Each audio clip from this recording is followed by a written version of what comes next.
যেখানে সবকিছুর দৌরাত্ম শেষ ওইখানে দোয়ার দৌরাত্ম শুরু। যেখানে সবকিছুর কারিশমা শেষ ওখান থেকে দোয়ার কারিশমা শুরু। এরকম অনেক ক্যান্সারের মতো দুরারোগ্য ব্যাধিতে আক্রান্ত, ডক্টর ফাইনালাইজ করে দিয়েছে বাঁচবে না, 2 মাস বাঁচবে। কয় মাস কথা বলেন? মাত্র 2 মাস সে বাঁচবে।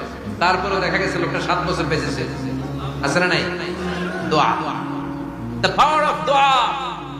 Everything is pre-written, but by supplication it's rewritten. সবকিছু আগে লেখা থাকে। মহাবিশ্ব সৃষ্টির 50,000 বছর আগে আমাদের ভাগ্যে কি ঘটবে সব লিখে রেখেছে কে? সব অপরিবর্তনীয়। কিন্তু এই তাকদীরেরও কিছু জিনিস আল্লাহ চেঞ্জ করে দেয় দোয়ার বরকতে।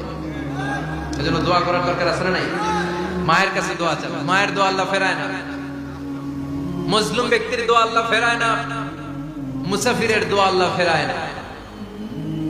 যিনি রোজা রেখে দোয়া করেছেন তার দোয়া আল্লাহ ফেরায় না।